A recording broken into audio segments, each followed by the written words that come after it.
Bonsoir à tous. Soir d'info, seconde partie, qui reçoit Fatou Matar Diop et les candidates à la mairie des SICAP. C'est bien cela. Bonsoir. SICAP Liberté. Bonsoir Binta. SICAP Liberté. Vous êtes candidate à la mairie? Oui, avec la coalition avec Ligue Kati, oui. Alliance pour des valeurs éthiques citoyennes. Donc c'est une coalition citoyenne? Non, c'est une coalition de candidats indépendants. J'en suis une. D'accord. Vous n'êtes pas dans la politique, non? Non, à la base, je suis femme de développement. Oui. Donc, ça fait 35 ans que j'agis dans le développement. Oui. Donc, c'est ma première participation en tant que politique comme candidate à la mairie de la SICAP Liberté. Et pourquoi vous avez choisi de vous engager cette fois-ci? Ben, écoutez, ce n'est pas un choix, en fait. À la base, comme je vous ai dit, je suis une citoyenne très engagée. Oui. Parallèlement, je dirige l'Association des femmes leaders issues de la diaspora depuis 2010. Oui. Là, je suis la secrétaire générale. Je suis la présidente pendant 5 ans. Quand on a renouvelé le bureau, j'ai voulu prendre le secrétariat général. Et je fais partie aussi des membres fondatrices du collectif des usages de l'autoroute. Oui. J'ai aussi créé une plateforme de développement communautaire que j'ai appelée WASICAP. Et c'est cette plateforme qui m'a investi pour la mairie de la SICAP Liberté. Donc, et vous avez accepté? Oui, bien sûr, j'ai accepté parce que je suis d'Ombu SICAP, native, grandie à la SICAP. Et j'ai SICAP dans l'âme. Hein. Je suis aussi une femme avec un esprit CAPSI. Donc, les SICAPois qui me suivent comprennent c'est quoi l'esprit CAPSI. C'est quoi l'esprit CAPSI? Ben, l'esprit CAPSI, c'est la solidarité, c'est l'entraide. Hein, c'est la SICAP nostalgique qui manque à tous les SICAPois. Voilà, donc une SICAP où il y avait de la sécurité, une SICAP où tous les SICAPois se connaissaient, une SICAP verte, une SICAP sportive où partout où tu partais dans les quartiers, de 1 à 6, tu trouvais des terrains de basket, des terrains de football, tu trouvais des petits jardins où les gens jouaient, nos parents se reposaient, jouaient à la pétanque, tout le monde se connaissait, tu marchais à l'aise, il y avait de l'espace, c'était vert. C'était pas encombré. Voilà, moi, c'est ce cap-là qui me manque et ça fait partie des choses qui m'ont poussé vraiment à m'engager en politique pour pouvoir changer les choses. Est-ce que cela veut dire que depuis lors, pendant tout ce temps, rien n'a été fait à la SICAP Liberté? Écoutez, dire rien n'a été fait, je laisse les SICAPois apprécier. Oui. Nous sommes des candidats indépendants et nous voulons vraiment adopter la politique autrement. Car d'après les proximités que nous avons faites, on sait que les SICAPois sont demandeurs et ils sont preneurs de politique autrement. Voilà, politique d'inclusivité, politique de projet, de programme.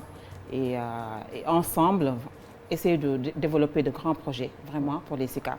Nous, quand les jeunes se sont approchés pour nous dire d'être candidats, car nous avons le profil, nous avons le parcours, nous avons l'expertise, on a pris le soin d'étudier le plan de développement communal de la SICAP, regarder le diagnostic, parler aux SICAPois, les présidents des mouvements citoyens, les Badianoukor, les acteurs associatifs, les religieux, les femmes, les jeunes.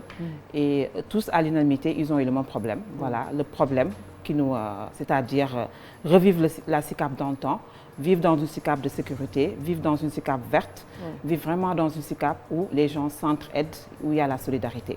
Donc c'est le cri de cœur partout.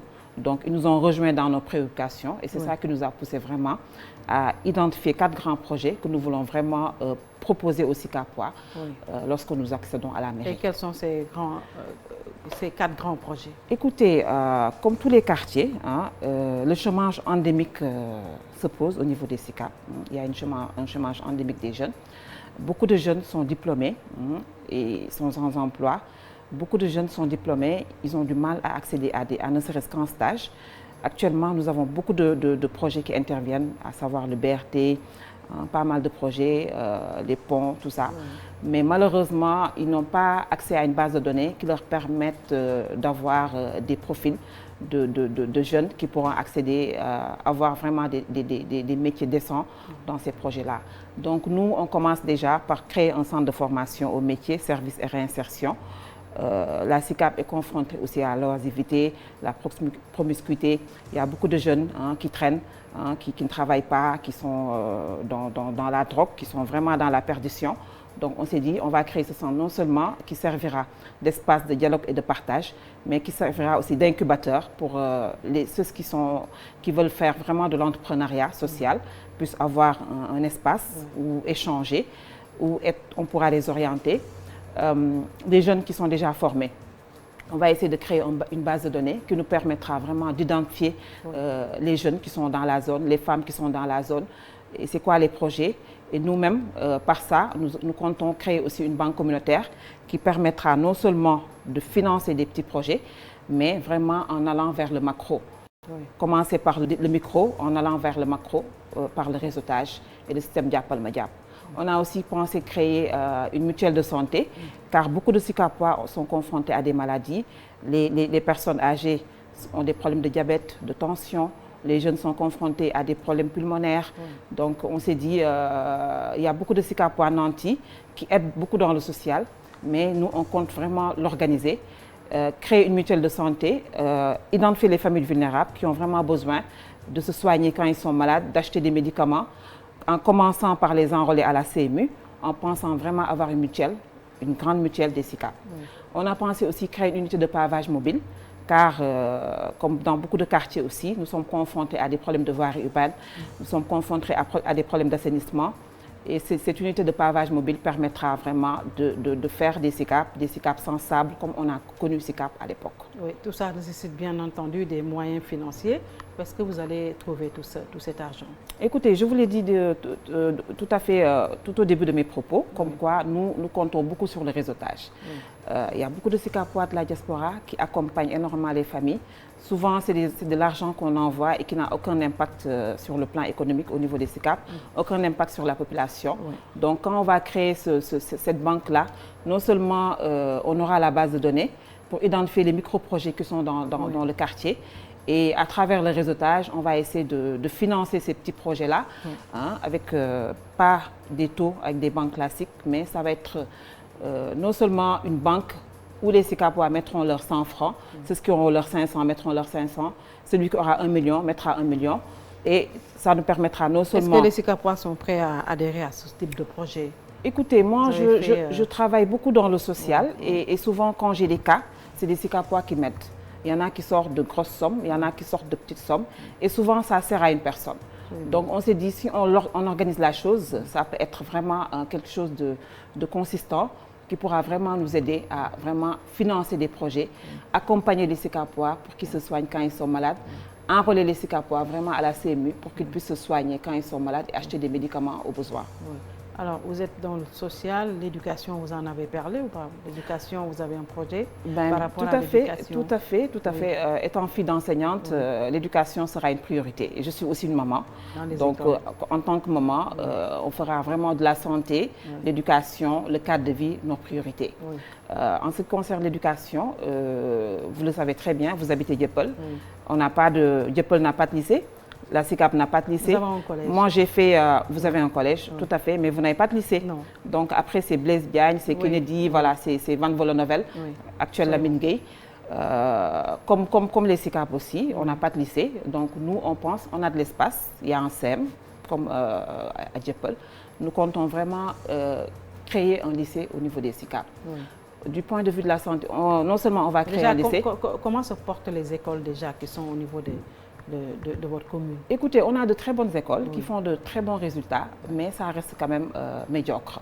Voilà, vu la qualité... Par rapport à quoi? Médiocre par rapport aux résultats, non par rapport à l'enseignement, par rapport à l'organisation. Les classes sont pleines. Ils ont des problèmes de toilettes, ils ont des problèmes d'espace. Donc tout ça, nous, on va essayer de créer vraiment un budget participatif pour que les parents puissent vraiment participer dans la marche de l'école.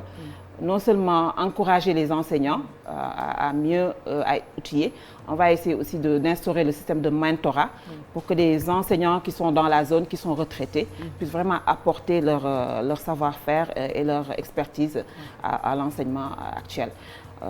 Nous comptons aussi faire... Il y a une mouche qui vous fatigue. Tout à fait. Donc, dans le cadre de l'éducation aussi, on va essayer de vraiment magnifier l'excellence à travers des prix que nous allons instaurer au niveau des communes. Des prix d'honneur. Des prix d'honneur pour vraiment encourager les meilleurs enseignants, les meilleurs élèves et les meilleures associations de parents aussi, parce que les APE jouent un rôle fondamental vraiment dans la marche des écoles publiques. Pour le point de vue santé, voilà, c'est pas grave, ça passera.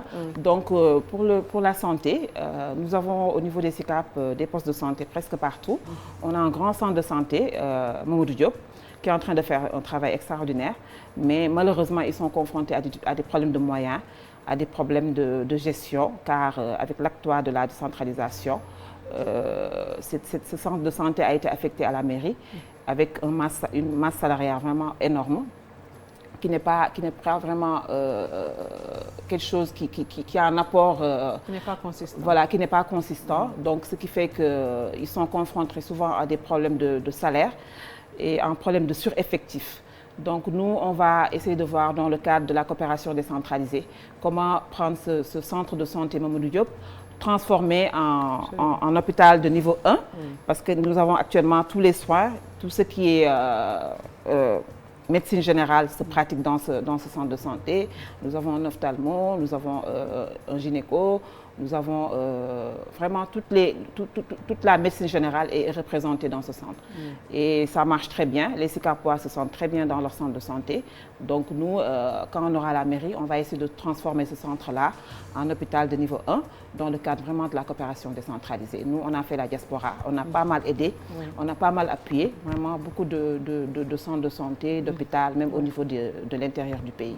Donc on va essayer d'exploiter ce réseau-là. Au plan culturel, sportif, qu'est-ce que vous avez prévu? Au plan culturel, il y a le stade déjà Demba Diop qui est là-bas. Voilà, stade Demba Diop, actuellement, c'est la Fédération sénégalaise l'a récupéré pour en faire un stade olympique. Mais nous, vraiment, quand on aura la mairie, on fera mieux.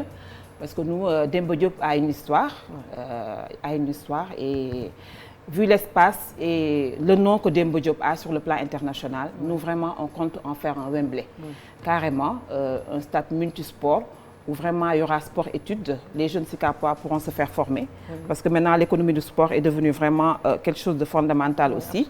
Les SICAPois ont aussi le sport dans le sang. Donc nous, dans nos projets aussi, nous comptons vraiment faire de Demba Diop un Wembley. Et en faire aussi un stade multifonctionnel où toutes les disciplines sont représentées. La culture? Écoutez, la culture, SICAP aussi... Il doit être au début et à la fin. SICAP est connue festive, SICAP est connue vraiment de ville de culture. Et SICAP est cosmopolite, parce que presque toutes les ethnies sont représentées. Donc nous avons pas mal de promoteurs culturels aussi qui sont là-bas, qui sont en train de travailler avec nous, vraiment pour donner un bon paquet culturel de festival à la SICAP. Vraiment faire renaître la SICAP festive, la SICAP où vraiment toutes les ethnies se retrouvent en symbiose. En quoi faisant? En quoi faisant? En créant des festivals, en créant SICAP en fête. Les SICAPois sont connus, Noël, on les fête très bien avec les chrétiens. Le Nouvel An, on le fête. Il y a beaucoup d'organisations que faisaient dans le cadre de la danse. Nous avons des rappeurs de renommée internationale qui habitent les SICAP, qui font énormément aussi l'apologie de la SICAP sur le plan artistique, comme Douguetti. J'ai Douguetti, il y a aussi Dabrens, Roman, mon voisin, qui sont des gens vraiment très entreprenants, qui font énormément pour la culture. Nous sommes en train de nous approcher d'eux pour vraiment proposer un bon paquet culturel aux SICAPois. Est-ce que vous pensez pouvoir gagner la mairie? Quand même, vous avez égrené tout un chapelet je ne sais pas moi, de programmes, d'offres programmatiques. Mais il y a également la candidate de Benno Bokk Yakaar qui va vous faire face, Zahra Iyane Thiam. Écoute, il n'y a pas Zahra Iyane Thiam, j'ai vraiment 10 Benno devant moi parce que nous sommes 11 candidats. Donc je considère que je suis la seule. Écoutez, moi, je considère que c'est des Benno. Moi, je suis la seule candidate indépendante. On dit que Gëm Sa Bopp est peut-être du côté du pouvoir. Les gens se posent des questions. La grande coalition de Bougane Gueye Dany. Ben voilà, les gens le disent, je ne sais pas. Et puis, vous n'avez pas peur de ces... Écoutez, moi, je ne les considère pas comme des adversaires parce que moi, je viens avec une politique autrement. Moi, je viens vraiment travailler dans l'inclusivité. Je suis native de la SICAP, je connais très bien les SICAP. Je suis doomu Sicap et je sais que le programme que j'ai, les Sicapois y adhèrent et ils sont preneurs. Moi, c'est ça l'essentiel. Donc, je suis venue pour proposer une politique autrement. Je ne donne pas d'argent, je n'achète pas des consciences, je ne profite pas vraiment des élections pour organiser des femmes. C'est des choses que j'ai l'habitude de faire. Je vous ai dit que moi, à la base, je suis femme de développement. Et dans le cadre de notre association, les femmes leaders de la diaspora, on a aidé beaucoup de femmes sur le plan rural. On a autonomisé beaucoup de femmes sur le plan rural, vu le contexte du chômage endémique des jeunes, vu l'expertise que nous avons aussi, le réseau sur l'international. On sait qu'on peut changer les choses, ne serait-ce que le cadre de vie. On sait qu'on peut organiser les jeunes à accéder à l'emploi. On sait qu'on peut organiser nos cités vraiment pour que ce soit des cités merveilleuses. Donc, je ne trouve pas que ce sont des adversaires. Moi, je suis venue pour travailler pour les Sicap. D'ailleurs, je n'ai même pas de candidat pour la ville, parce que la ville ne m'intéresse pas. Mon seul problème, mes seules inquiétudes, c'est les Sicap. Et dans un contexte où le champ politique, c'est l'argent qui est le nerf de la guerre, comment est-ce que vous allez pouvoir renverser les tendances? Écoutez, moi, je considère les vrais Sicapois comme moi. Des gens dignes, nobles, qui ne se laissent pas acheter. Et je sais qu'il y aura des surprises pendant ces élections, parce que je sais que la conscience des Sicapois, on ne pourra pas les acheter. Voilà, je fais beaucoup de proximité, j'échange beaucoup avec les Sicapois et les Sicapoises, et je ne pense pas que leur conscience sera achetée, non, non. Ils sont demandeurs de notre projet, ils adhèrent à notre vision et ils sont vraiment prêts à nous accompagner pour qu'on puisse les réaliser. Alors là, vous dites, je m'engage à rétablir un ordre social et de proximité digne qui laminera les injustices et déséquilibres qui gangrènent notre commune parce que les discriminations, les injustices, les inégalités et toutes sortes d'exclusions y ont élu domicile. Mais tout à fait, tout à fait. Nous avons la chance d'avoir une cité de lettrés avec une très belle base de données. Nous avons vraiment tous les profils qu'il faut au niveau des Sicap. Nous avons des jeunes très outillés qui savent ce qu'ils veulent. Nous avons des femmes très organisées, mais malheureusement, le partage est inéquitable. Donc, il suffit juste de réorganiser les choses, appeler les Sicapois autour d'une table, discuter ensemble et ensemble trouver des solutions vraiment pour redonner aux Sicap leur lustre d'antan. Je sais que c'est possible, c'est réaliste et réalisable. Donc nous sommes venus pour ça et nous sommes très optimistes qu'au soir du 23 janvier, on applaudira notre coalition avec Ligue Kati, avec Fatou Matar, tête de liste majoritaire au niveau des Sicap. Alors, pour ceux qui se demandent qui est Fatou Matar Diop, elle est diplômée de grandes écoles supérieures au Maroc et France avec spécialisation en marketing et management et est une sportive, ancienne internationale de basket depuis son retour au Sénégal en 2016. Vous étiez où? Écoutez, j'ai vécu entre le Maroc, l'Espagne et la France. Voilà, je suis rentrée en 2016. Et présentement, je travaille au Promoville, programme d'organisation des villes du Sénégal. Je m'occupe de tout ce qui est relations publiques et communication. Voilà. Pour votre information aussi, je fais partie de l'équipe CIBAC. Je fais partie de la génération qui a amené la CIBAC Basket Club en première division côté filles. Donc, je fais partie de l'histoire de la Sicap. Très bien. Votre dernier mot alors, Fatou Matar Diop. Donc, inviter les Sénégalais, parce que la coalition avec Ligue Kati est représentée sur le plan national. Nous sommes 30 voilà, candidats indépendants sur le plan national. Je les représente au niveau de Sicap Liberté. Vous n'avez pas eu de problème avec les parrainages? Non, non, on est très bien organisés. Nous sommes des personnes très structurées, donc on a pris nos gants très tôt, vraiment pour avoir de très bonnes listes de compétents et être vraiment une force de proposition et alternative à ces prochaines échéances. Très bien. Donc j'invite les Sénégalais vraiment sur le plan national, partout, là où nous sommes représentés, de voter avec Ligue Kati, Alliance pour des valeurs éthiques et citoyennes, vraiment pour une force alternative et une politique autrement et une nouvelle offre politique. Merci beaucoup, Fatou Matar Diop, qui est candidate à la mairie des Sicap Liberté. Merci d'avoir suivi. Bien le bonsoir.